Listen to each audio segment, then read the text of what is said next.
परत एकदा स्वागत आहे तुमचं माझ्या चॅनेलवरती. खूप दिवसाने परत मी लॉंग व्हिडिओज टाकते आहे. मेथीची भाजी करायची होती. मुलं येण्याअगोदर मला ही करायची होती म्हणून माझं आज काम पण पटकन आवरलं होतं. ती निवडून घेतली. हे सुट्टीवर होते तेव्हा ही भाजी आणली होती, पण माझ्याकडून ती निवडून काही झाली नाही. मग ते पटकन निवडली आणि ती स्वच्छ 2-3 पाण्याने स्वच्छ धुतली आणि भाजी निवडेपर्यंत थोडीशी मी तुरीची डाळ पण भिजत टाकली, जे तुम्हाला साईडला दिसत असेल 15-20 मिनटं. आणि मी अशा पद्धतीने करते, खूप तामझाम नाही, खूप सिंपल साध्या पद्धतीने करते. म्हटलं तुमच्याबरोबर पण शेअर करावं. मिरची 2-3 मिरची, जेवढं तुम्हाला तिखट हवं आहे तितकं.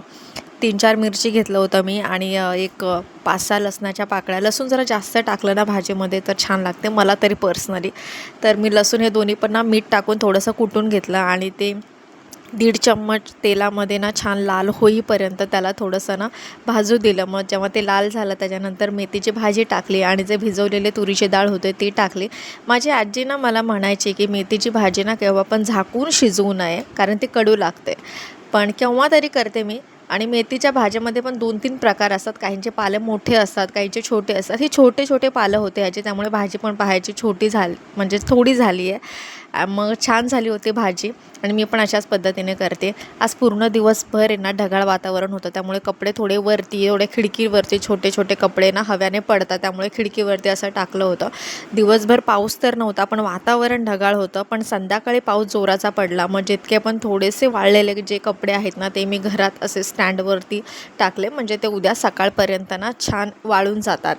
तर ही असं चालू होतं, आरशासमोर बघून डान्स करणं, गाणे गाणं, स्वतःला बघणं, माझी ओढणी घेऊन मग साडीने ते खेळणं वगैरे. त्यावेळी मी पण हिला काही रागवले नाही, कारण लहान असताना आपण पण केव्हा तरी आईची साडी किंवा ओढणी असं घेऊन केलं असेल, त्यामुळे मी पण तिला काही म्हटलं नाही. तर संडे होता आणि संडेच्या दिवशी हेअर वॉश असतोच. मी लहानपणी आजीकडे शिकली आहे. लहान असताना आजीकडे होते मी, तर आजी माझी आंघोळ घालायची प्रत्येक रविवारी. रोज मी माझ्या स्वतःच्या हाताने आंघोळ करायची आणि संडेच्या दिवशी माझी आजी माझे हेअर वॉश करायचे. तर संडे होता तर हेअर वॉश केला मी. आणि ह्याचं चालू होतं आत बाहेर काहीतरी करावं. थोडंफार तुटकं मुटकं मी अशी आणि हा आला आणि माझा ट्रायपॉड हलवला, कॅमेरा हलवला पूर्ण, त्यामुळे तो मध्येच असा व्हिडिओ तुम्हाला दिसला असेल. ह्याचा असं आत बाहेर चालू असतंच. म्हणून कसं बसं तुटका मुटका मी व्हिडिओ शेअर करत असे, जसं मला जमेल तसं, कारण खूप अवघड होतं मॅनेज करणं. मुलं, घर, मुलांचा अभ्यास, खूप साऱ्या गोष्टी. मुलांचं आज माझी आंघोळ पण लेट झाली, कारण मुलं बैठकीला गेली आहेत. कारण मुलांचं आवरलं मी दोघांचं पण. मग त्यांना बैठकीला पाठवलं, तर येईपर्यंत म्हटलं काहीतरी नाश्ता करून घेऊया. आणि सकाळी पावाला पण आला होता, त्यामुळे पाव पण घेतले होते. त्यामुळे अंड्याची भुर्जी केली होती मी आणि त्याच्यासोबत पाव केलं होतं. नेहमी करत नाही मी ह्या सगळ्या गोष्टी. आमच्या घरी फक्त पोहे, सुसला किंवा उपीट असं असतं, पण आवडीने ते त्यांना दुसरंच काहीतरी आवडतं, पण हे मी करत नाही. मग पण आज केलं होतं भुर्जी आणि पाव, आणि ते आल्याला त्यांना छान मी गरम गरम करून दिलं. मी पण त्यांच्यासोबत खाल्लं.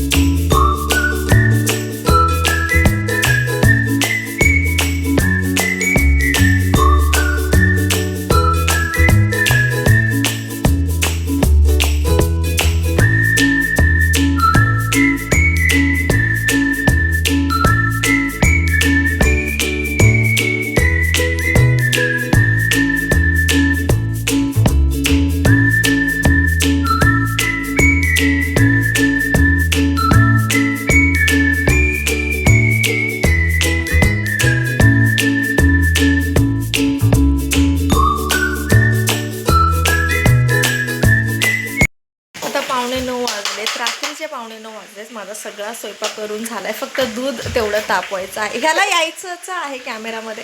जेव्हा पण मी कॅमेरा ऑन केला म्हटलं आता छान व्यवस्थित बोलूया विदाऊट एनी डिस्टर्बनेस. पण ह्या दोघांना यायचंच आहे. हा तर ठीक आहे छोटू, पण ह्याला ह्याची गाडी दाखवायची आहे, ह्याला काय ह्याची बडबड करायची आहे.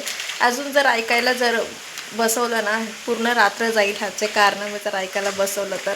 कारण ह्याचा पण वेगळा ह्याचा ब्लॉग करायचा आहे. कधी कधी चालू पण करतो. तर 9:15 वाजलेच रात्रीचे. आज काय ह्यांचा मी अभ्यास वगैरे घेतला नाही, कारण रोज असतं ह्यांच्यावरती ओरडणं. म्हटलं चला जाऊ दे, आज बिचाऱ्यांना सोडून देते मी, कारण एक्झाम असते. आणि रोज घेतलं तर मग ते व्यवस्थित होतं. पिऊचं रडणं सुरू झालं जसं पाहिलं तुम्ही. तर माझं बोलणं तिथेच थांबलं, मी माझं पूर्ण बोलणं केलंच नाही. असो, आता मी काय मला बोलायचं होतं ते पण मी विसरले. पण अजून एक गोष्ट मला तुमच्यासोबत शेअर करायची आहे, ती म्हणजे मला ना आधीपासूनच व्लॉगिंग करायचं होतं, खूप इच्छा होती आणि आत्ता पण आहे. पण मी जेव्हा ट्रायपॉड खरेदी केला होता ना, त्याचा ट्रायपॉड मोबाईल जिथे आपण अटॅच करतो ना, त्याचं ते तुटलं होतं, त्याची स्प्रिंग निघाली होती. ते त्याच्यासोबतच आलं होतं, ट्रायपॉडसोबतच. मग ते निघाल्यानंतर मी 1-2 वेळा ना तसंच काहीतरी ना असं जुगाड करून मी करायचे थोडं व्हिडिओज वगैरे. पण त्याची स्प्रिंग असल्यामुळे ना, जेव्हा मी मोबाईल अटॅच करायचे ती त्याच्यातून स्प्रिंग उडून कुठे पण जायची, म्हणजे कपाटाच्या खाली शोधा, इकडे शोधा, तसं व्हायचं माझ्याकडून.